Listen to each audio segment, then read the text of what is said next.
Gmar Chatima Tova. May we all be signed and sealed for a sweet new year.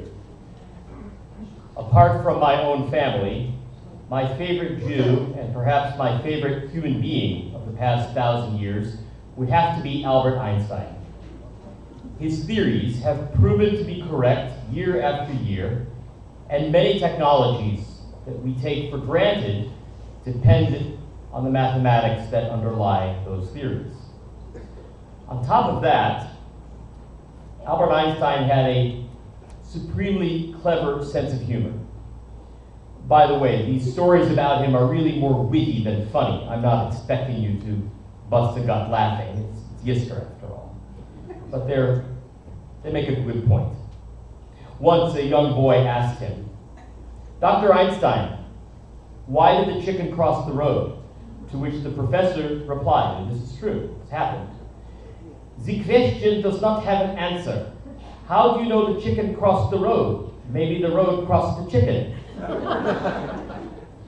And when Einstein was teaching physics at Princeton, he gave out an exam. A student said, "Dr. Einstein, all the questions on this exam are the same as they were last year." The professor said, "That is true, but this year the answers are all different." I think we all know that Einstein developed the famous and elegant equation E equals mc squared. We might know that that means that energy is equal to the product of mass times the speed of light squared. But do we really know what that means? Almost surely the answer is no. I'm very interested in Einstein's theories of general and special relativity, mainly because they are so difficult to understand. I've heard it said that when one goes into the field of high energy physics, one has to unlearn a lot of assumptions we make about reality, because the things you learn are from a scientific standpoint downright weird, and from a spiritual standpoint, amazing. This is definitely the case when you look at Einstein's theories about time. What we're doing here at Yizkor today is all about time, past, present, and future. We think about people whom we've lost, those who lived in the past. Some of us are experiencing grief right now in the present moment. And we pray that the memory of our loved ones will continue to bless us in the future. But here's the rub. Einstein's theories of relativity suggest that ultimately, time is an illusion, an imaginary human construct that we have made because it's the only option that we mortals have. Relativity says that the elapsed time between two events depends on the observer's speed and acceleration at any given moment. Quiz next week. In other words, the closer we travel to the speed of light, the more that time slows down from our perspective. The idea is often explained this way. Imagine two identical twins in their 20s. One twin is a homebody and stays on Earth, while the other twin decides to take a rocket trip into deep space. The twin in the rocket flies near the speed of light, but 5 years into his trip, he changes his mind and flies back to Earth. From his perspective, 10 years have passed since he saw his brother. 5 years out, 5 years back. But because time is relative, his brother would now be a very, very old man if he were alive at all. Time is not absolute. Time is a relative experience. Einstein himself put it this way when a friend of his died. Now Besso was the departed's name, now Besso has departed from this strange world a little ahead of me. That means nothing. People like us who believe in physics know that the distinction between past, present, and future is only a stubbornly persistent illusion. That's the key here, so I'm going to repeat Einstein's words. The distinction between past, present, and future is only a stubbornly persistent illusion. Time doesn't exist for God, which is why we sing, God is sovereign, God was sovereign, God will be sovereign forever and ever. Adonai Melech, Adonai Malach, Adonai Yimloch Le'olam Va'ed. One interpretation of relativity says that the past, present, and future are all the same thing. Another interpretation says that the past and the future don't exist, and all that really exists is the present. Either way, we are left with the intriguing idea that the people we've lost are not really gone. They still exist, but they are inaccessible to us. Death is not the end, but merely the imposition of a gate between two phases of existence. Einstein's ideas have profound spiritual implications for me. If the past is an illusion, then those we call dead continue to exist in the present and the future. The idea that time is relative is not meant to comfort us. There is very little that is comforting about science, and nature is a cruel beast. Rather, these ideas can make life more meaningful. I've often asked myself, what kind of God gives us the gift of existence and then swipes it away from us? Sometimes after only a day, sometimes after 20 years. Who does that? What kind of God would do such a thing? The answer to that question, or at least the answer that I agree with now, is that God never takes our existence away. Our loved ones die from our human perspective, but not in the real and ultimate sense. Now, if you feel bewildered, if you're asking yourself, what on earth is he talking about? Just consider what God said to the prophet Isaiah. For my plans are not your plans, nor are my ways your ways, declares the Lord. But as the heavens are high above the earth, so are my ways high above your ways, and my plans above your plans. God and God's plan is so far beyond our understanding that understanding the Holy One is simply not an option. Likewise, the fact that we don't grasp ideas like relativity does not mean that they are false. The more that I read about this stuff, the more I become convinced that we stand in front of a presence with a capital P, a presence so awesomely beyond our comprehension that the only word that we have for it is God. The relative nature of time is something that the students of the Talmud and other religious texts have understood implicitly for a long time. When you look at a page of Talmud, what you see in the center is a combination of the Mishnah from the 1st and 2nd centuries and the Gemara from the 3rd and 4th centuries. Then you see that the Mishnah and the Gemara are surrounded by commentaries. The master commentary is that of Rashi, always on the spine of the book. Rashi lived in 11th century France. On the other side of the page you have the Tosafot, who lived centuries after Rashi, and yet they debate with him as if he were still alive. The reason is that for them, Rashi was still alive. For anyone who reads the Torah with commentaries today, Rashi is still alive even now. His descendants were murdered by the Crusaders, so we don't know where he is buried, but that doesn't matter. What he left us is more than enough to say that he still exists. So it is for our loved ones. For us, they continue to exist with or without biological life. Some people are more alive in death than they ever were when they were breathing. They may not be as famous or as learned as Rashi, but from our perspective, that doesn't matter either. There's a second aspect of Einstein's theory of relativity that I find fascinating and relevant to Yizkor. Most physicists agree that we do not live in a single universe, a single place where all of existence takes place. Rather, we live in a multiverse, possibly an infinite multiverse.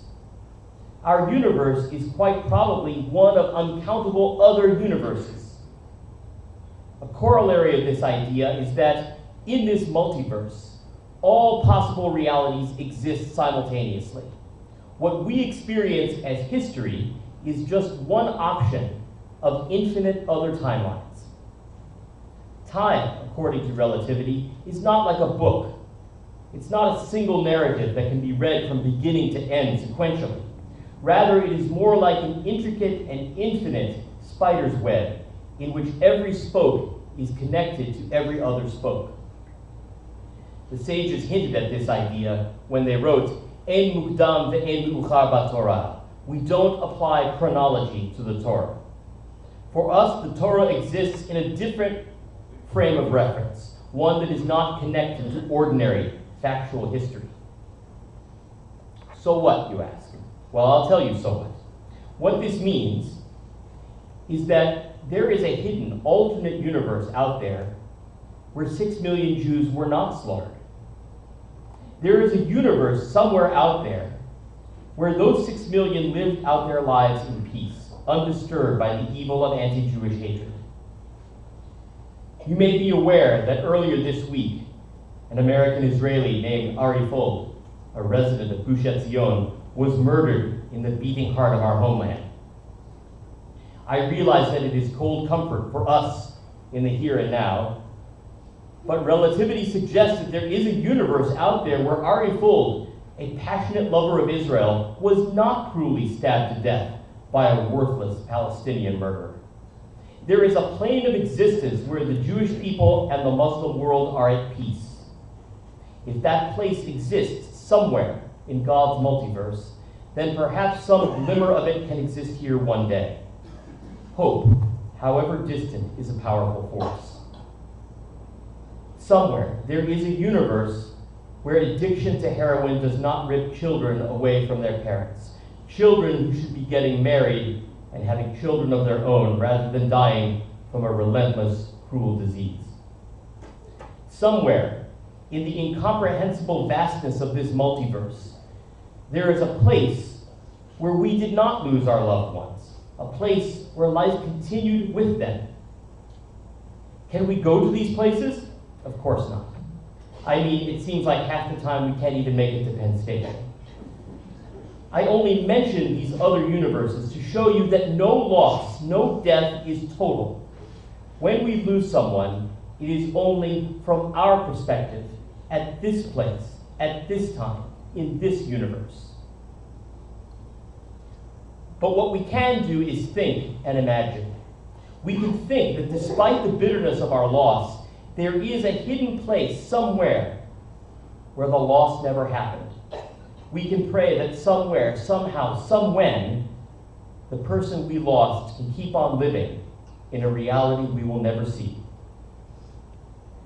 There is a third implication of relativity that tickles my mind.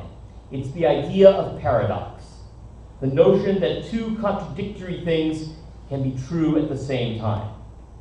For instance, relativity says that the speed of light is a constant, something that never changes, but it also says that it cannot be a constant.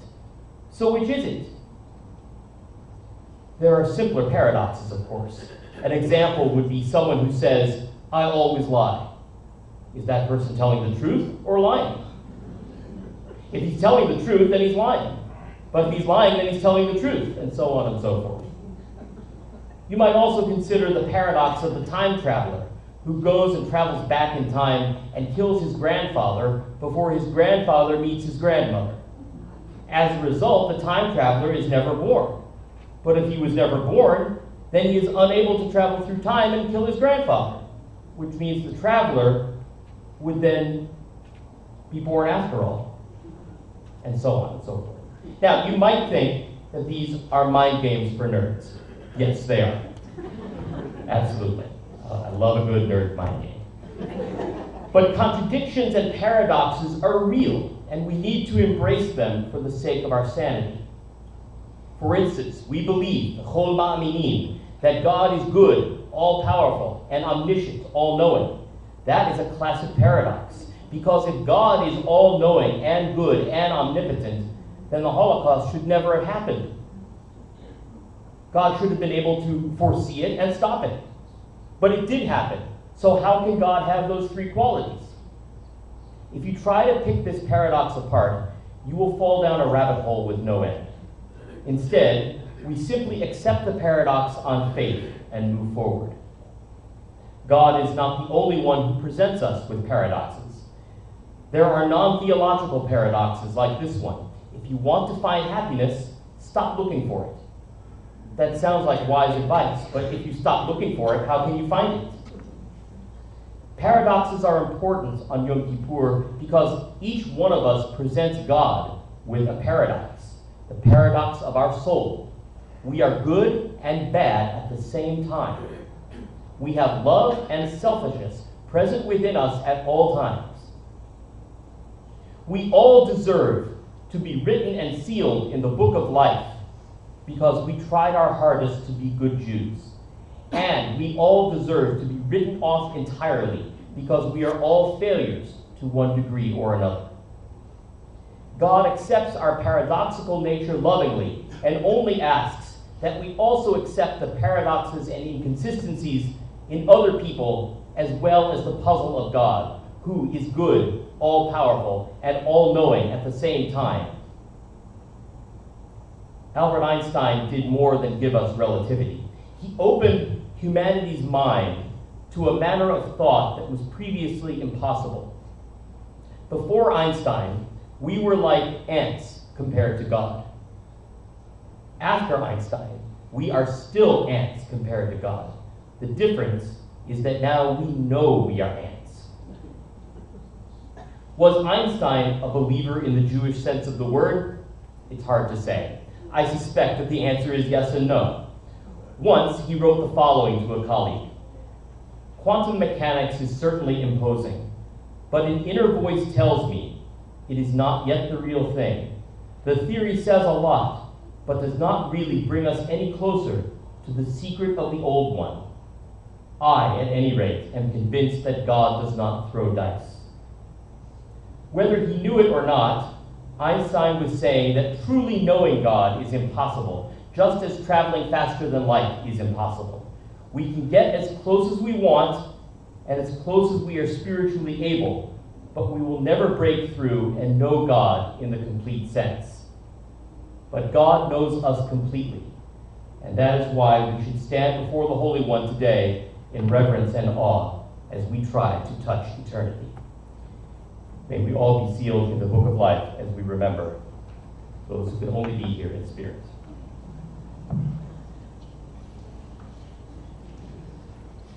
We continue with Yizkor, page 290.